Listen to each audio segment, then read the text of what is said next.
So, what would you like to say to one another about things that, for me, I thought it was really interesting that all three of you were at the exact same event, but you picked up on different threads. So there was overlap, but there were also unique angles that each of you picked up on. We took breaks in shifts, so we didn't all hear the same thing. Well, yeah, what did I enjoy most about the conference? That lunch was really great, too. That was a fantastic lunch. All from local... Organic. Organic, local sources, so... It was good. But I think the enthusiasm of the group, but also a reality check, too. And I think that was impressive that, as James said, it wasn't just a group of people, it wasn't a pep rally, you know, or a Pollyannic approach to it. No, it was very interactive. Yeah.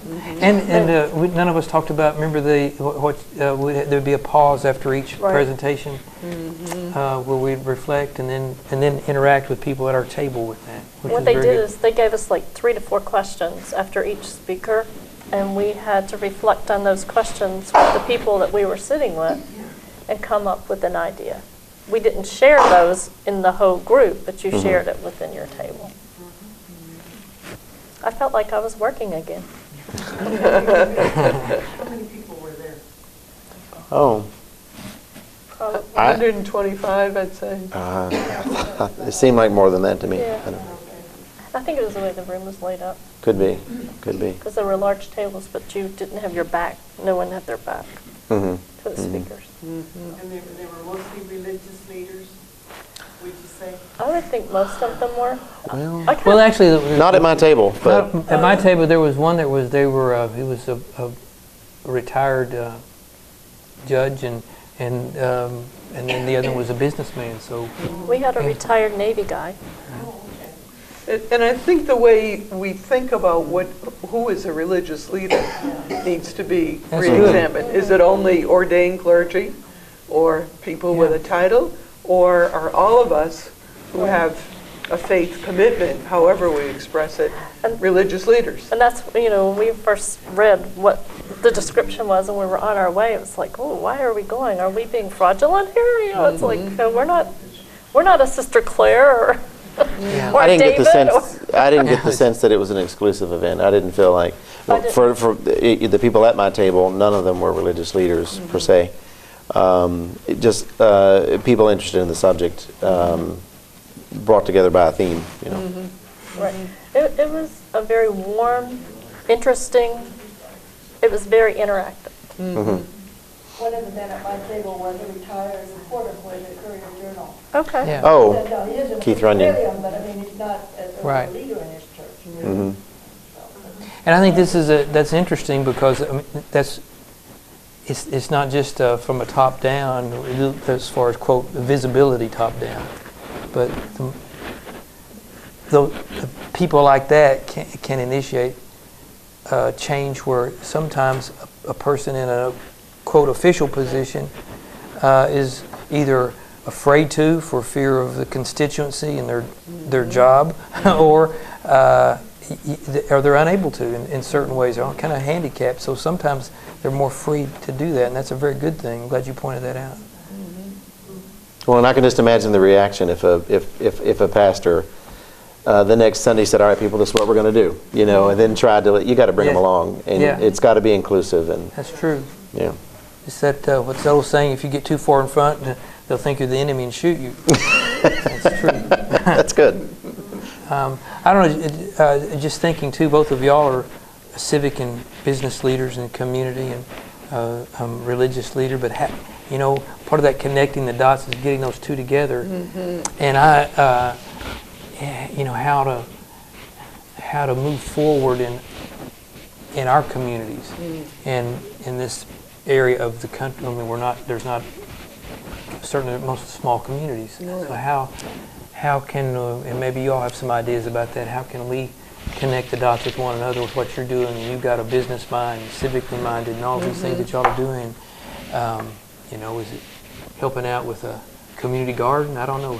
Some of the things that where can we get a handle on? Or if Samuel Avery is right, that really what we need to do is change the paradigm, the worldview. that's a different kind of work than starting to recycle or turning down your Right. thermostat in the wintertime. And the challenge that I have and that we at New Pioneers have is, what are the ways that we bring people together to talk at a level that will help us to do the real shift of worldview that needs to be done. That's hard work. And like, we have a whole series of wonderful documentary films, and we've been trying for 2 years to get people together to watch a film and talk about it, but people don't want to come out. Everybody's busy, you know, they just don't want to do that. So what are the ways? Is it through Facebook and the internet, or is it conference calls, or, you know, what are the ways that small communities like ours, where a lot of people do already know each other, could focus ourselves and talk through some of these things in really interesting and fun ways, not, you know, just drudgery. But I think that's one of the hardest challenges for me, is to keep trying to find the creative edge that would bring people. I think these forums are a piece of that, but I think it would be even more effective if we could find ways of getting groups going, maybe in churches, maybe community organizations. I don't know. What do you all think Well, about I don't that? know. I forget which one of the speakers brought up Malcolm Gladwell's book, Tipping Point. And his point was that, you know, you get the early adopters. That's kind of which goes along with be the change you seek in the world, or whatever. You know, the early adopters eventually reach a critical mass, and then there's this influence that turns the tide. But one thing that perhaps is hopeful is that, I mean, I do think that we're sort of at a point. Well, you know, you get to a certain point, you don't think you can do something until you have no other choice. And there is a realization out there. It's more broad than maybe we realize, but just think about when business comes on board. The insurance industry, which I've heard is the single largest industry in the world, they know that it's real. And when they can kind of call the tune. And just a change in the thinking from that sort of level, I think, might be the deciding factor. Climate change is existential for everybody in every industry, but especially insurance. Whether it comes to you know, insurance or reinsurance, and what percentage of homes are really not even insurable anymore just because of where they are. And it's not just little islands that you but Virginia Beach, Norfolk, Virginia, that whole York area, City. New York City. Manhattan. That's right. That's right. Places in Florida. That's right. Yeah. And you think about Virginia Beach and Norfolk, that's a huge, huge, huge military base, maybe the largest naval base in the world. So if you've got the military National and security insurance, law, yeah. when it becomes, yeah, that's right. They're on board. They know it's going on. So The other issue we haven't touched on yet is jobs are such an important thing to our people in this economy. We have a lot of people who cannot get a job at all, or can't get a full-time job, or can't make enough money to support their family. So what we hear a lot from the fossil fuel industry is, we're going to help you create jobs. This pipeline is going to enable us to have more jobs. If we have more fracking, we'll have more jobs. And what we don't look at is, how many jobs could we create if we really made the switch to renewable energy? And there's a study out recently from Yale, Cornell, and University of California, I think, that says that we could create 1.9 million jobs in this country if we made the transition to renewable energy. That would be building the windmills, the wind turbines, and the solar panels and installing them, but it would also be weatherizing homes and conserving. We're going to have to conserve a whole lot more energy as well as generate from a renewable source. So I think it's important to keep in mind that there's a potential here for a much healthier economy. It's not just sacrifice. It's like, wow, if a whole lot more people were employed, then the economy would improve all the way around. This goes along with that, what's in it for me? Yeah, right. I've forgotten the speaker's name, but anyway, that, you know, we have to, because people are self-motivated. We are. It's, what is in it for me? Right. Yeah. We were discussing the wind, the huge turbines. Turbines. Yes. And when we drive between here and Wisconsin and here in Minnesota, and how many have increased? We were trying to figure out today, it's probably 200, 300% increase just over the past few years that we see of these along the highways. Really? And it's just amazing. I mean, it used to be just a few, and now there's thousands. So, but it's my understanding that here we don't have the wind source for those. In the mountains we do. In the mountains we do, But that's not right. locally. But not locally. Maybe not so much locally, but also all my life I've heard Kentucky has more miles of waterway than any other state but Alaska or something like that. Right. That's a whole lot of power going untapped. A lot of it's underground. All of it's underground? So, I mean, the potential's there, but I do take heart, while it seems absolutely nothing is going on with the federal government, I do take heart with the tightening up of emission standards, because that's going to force a lot. Obama just put solar panels on.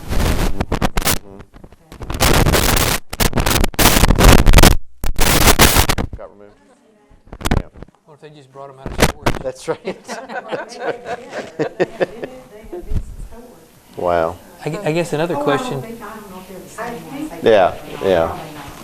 I think they're revisiting some of the wind standards. Are they? Because for certain places in Kentucky, Mm-hmm. I heard there are some local companies in Louisville and Lexington that Oh, are really? revisiting, and with newer windmills being developed. Right. that Right. Maybe you don't get as much, but if you get something. Yeah. Right. Yeah, because we know a couple companies. One, the company that we retired from, and then SC Johnson up in Racine, they power their entire plant in the area with one wind. One wind turbine? Wow. They're not out in the open. I mean, this is in town. Town, And yes. They found a wind corridor that they. Yes, it's And amazing. they even sell it. They generate more Enough. than what they need for SC Johnson, which is a huge company. Right. Well, I read in, I think it was the Lane report last year sometime, that Maker's Mark takes its waste and has all its own energy. Really? Has a zero energy input because they use Right. the waste. Wow. And that's what our company was doing with a few of its plants. They were taking the clear water waste and turning it back into fuel. Well, and why isn't that just smart business? Yeah, Oh, it it is is. smart It's very business. Yeah. Yeah. It's like fertilizer. Yeah, it is. You know, we have a brother-in-law that does that with water right now, and there's a huge dairy farm. They wash it down, they recycle it, and they flush and clean the area. He uses the water about 3 different times out there. Wow. So there are things that are happening. Just we're not very aware of them. Yeah. And it could be, you know, I was going to say, technology is, you know, constantly changing.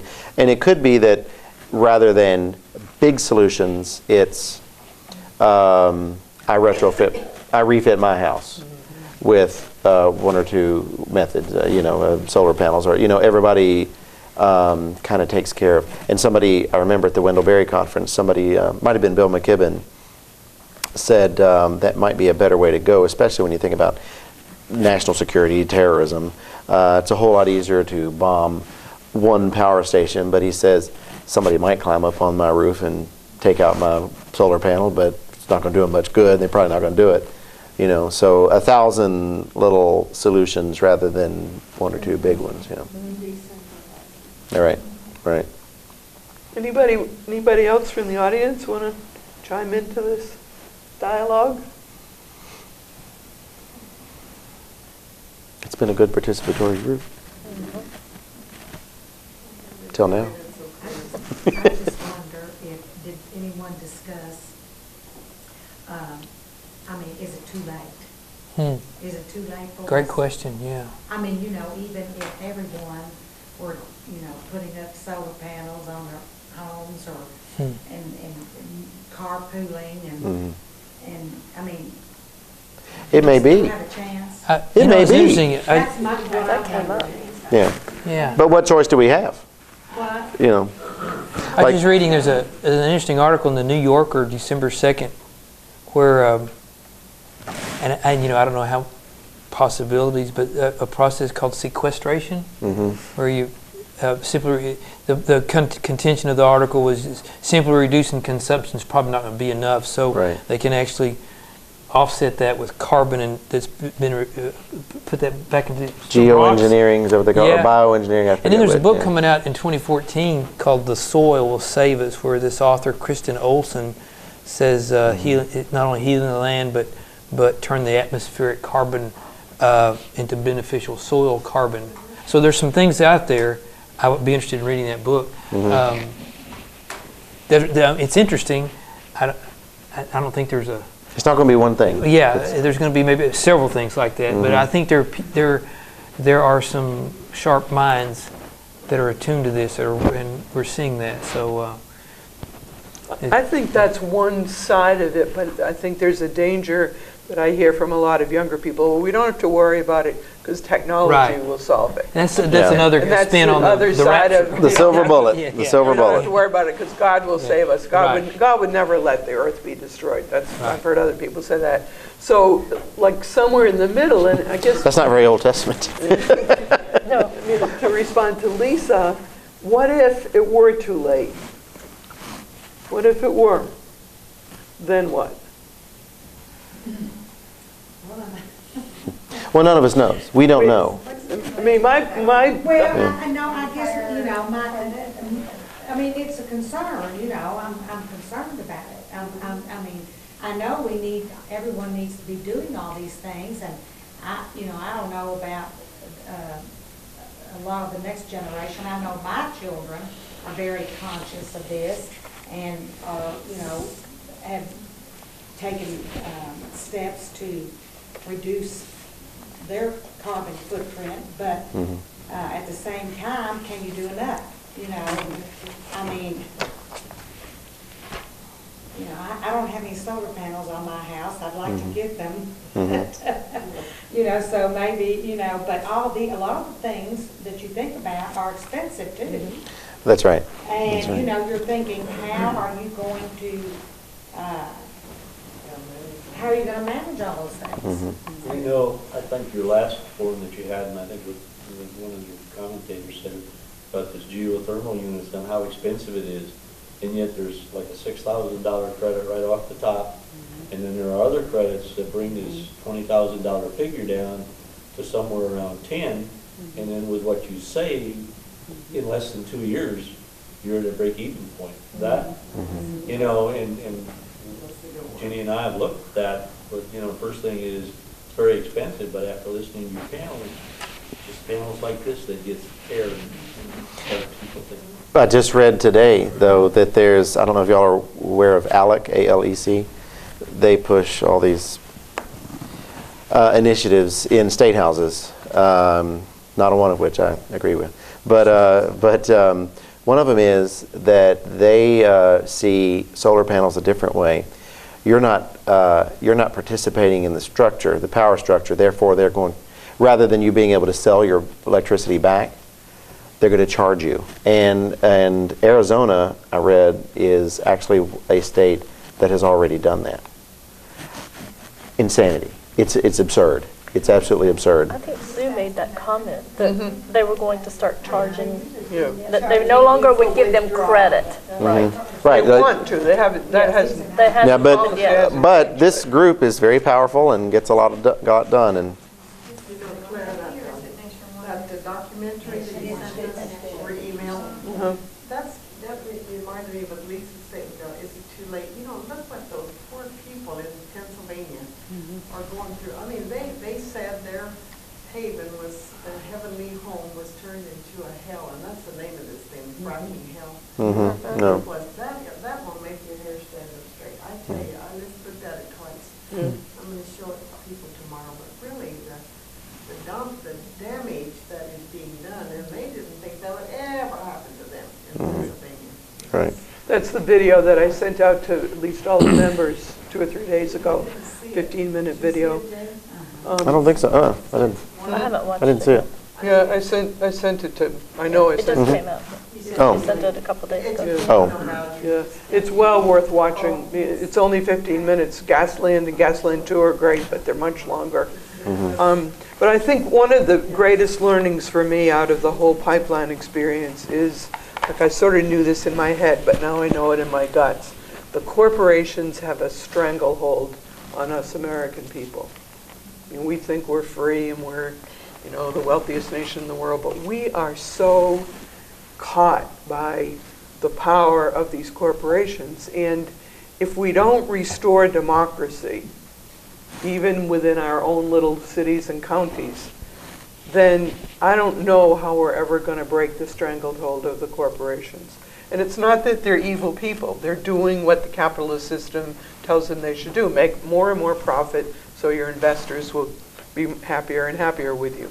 But it is absolutely vicious what the power of these corporations. I mean, watching this Bluegrass Pipeline event and the 2 companies that are partnered to run it, the untruths that they regularly put out there, I mean regularly put out there, the ways that they deal with the legislature, the ways they deal with the governor's office, the ways they deal with whoever. They make it fit. Yeah. Right. Did you see WDRB last night? No. They did a whole segment on a farm in Nelson County. And it was the Williams Company, representative speaking, opposing the lady and her farm. Oh, I didn't see that. It was a very good, very good. And they keep saying over and over and over, energy independence, energy independence. Yep. You know, Yep. we won't have to deal with dictators and. That's right. But it has nothing. But it has nothing to do with it. This, the pipeline that would go through Kentucky, is not fuel in the sense that they're using it. It's a byproduct of the fracking that is used to make cheap little plastic nothings. And like somebody said, one of the Sarah Cunningham said, if we are dependent upon domestic energy sources versus foreign sources, that still doesn't make us independent. We're still dependent. Independence does not include fracking, mountaintop removal, or dealing with nuclear waste. But she said the 2 ways to independence are energy efficiency and energy renewal, which is what we're talking about.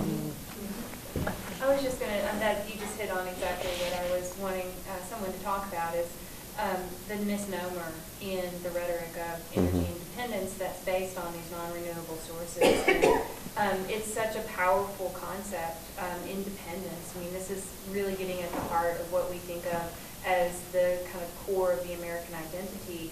And it's a rhetorical campaign that is backed by countless millions of dollars.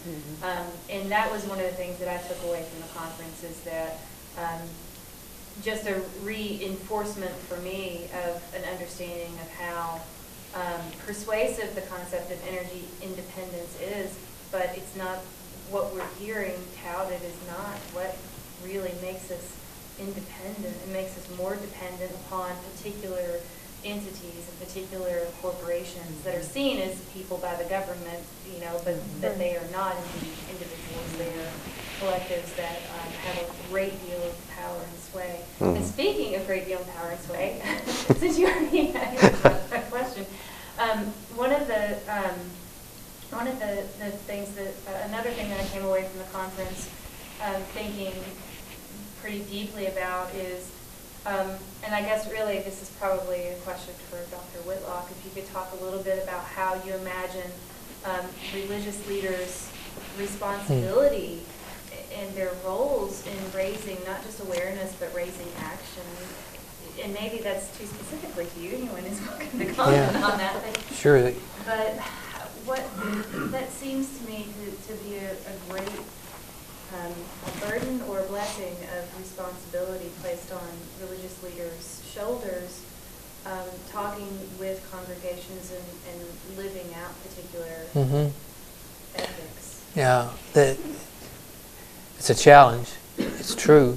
I think a couple of things. One is to teach authentically from the Scriptures that we are stewards, and all that we have is a gift, and so it's ours to give back and give to another generation. So we are stewards. We are not just takers.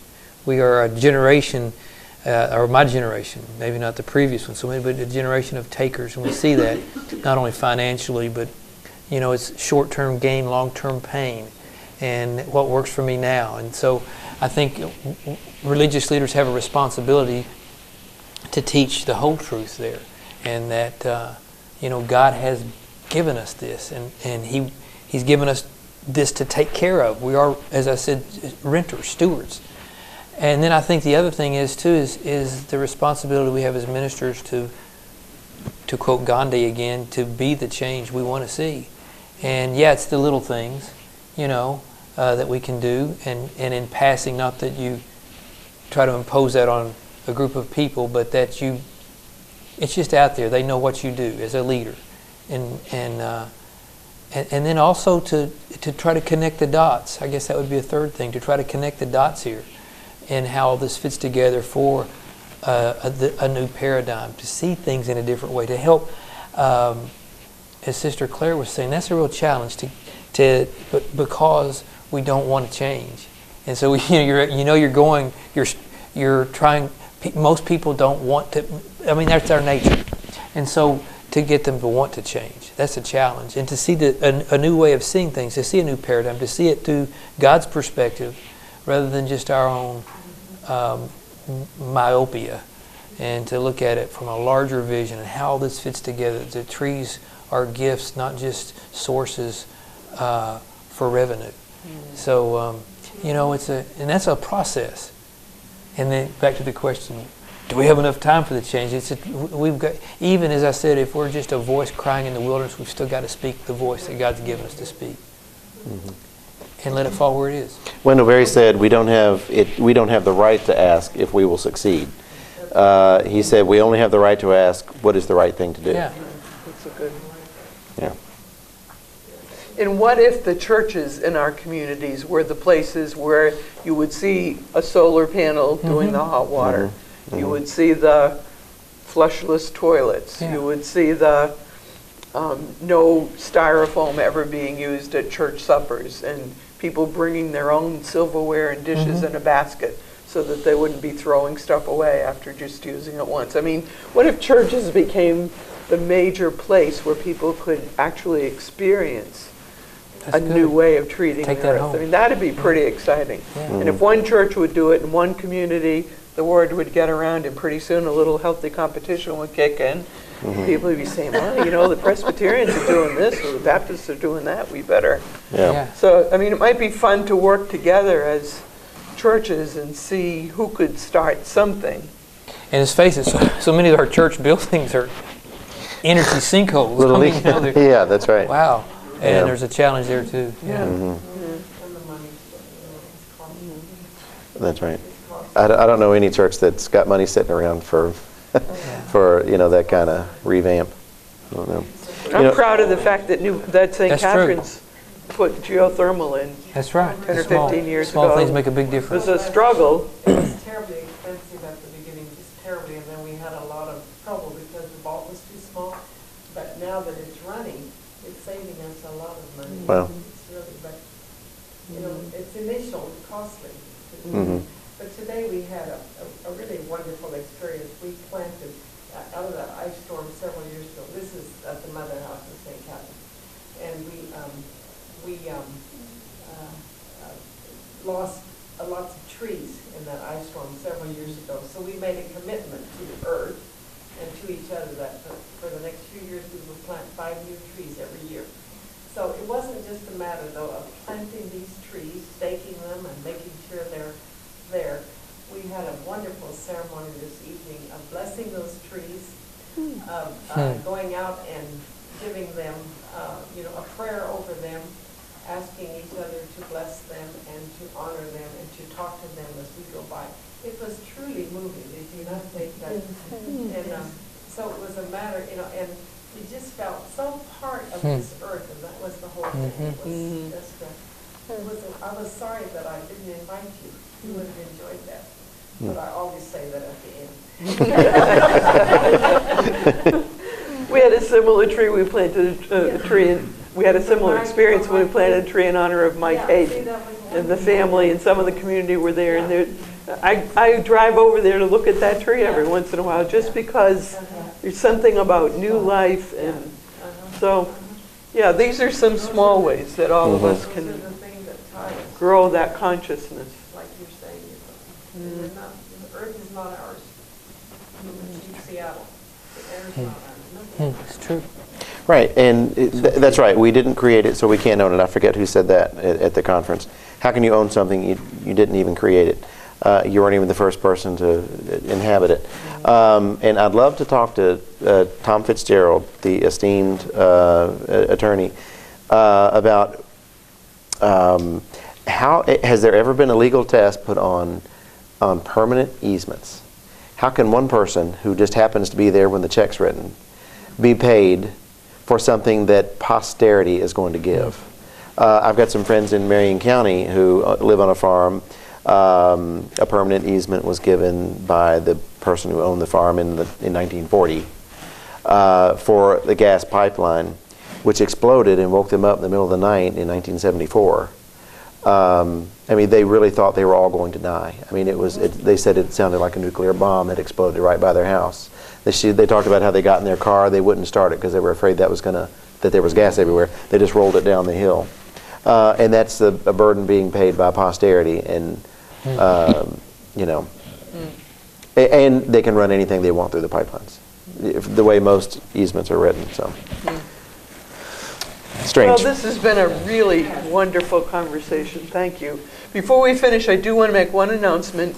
Ginny, you referred to the Energy Vision Statement, which was written by the 3 communities of Catholic Sisters, Loretto and St. Catherine's and Nazareth. And on Tuesday next week, December 10th, that statement is going to be publicly proclaimed. And a lot of press are very likely to be there from all over. On a farm in New Haven, the Boone Farm in New Haven at 3 o'clock in the afternoon. And we're thrilled that almost 100 other religious organizations have now signed on to that statement. So if any of you would like to come, if any of our TV audience would like to come, you'd be very welcome. I can get directions to you if you'd like. But keep that energy vision in mind, because it has the potential to spread like wildfire. And as people read it and think about it, a lot of people are saying, yes, that is what I believe. That is what I believe. And so if we can build a groundswell of people who know that each other believe in that kind of a vision, then we just might make sure that it's not too late. We just might. So with that thought, we say thank you very much, and blessings on the trip home. Thank you very much to our panelists. Thank you. You did excellent. Thank you. Excellent.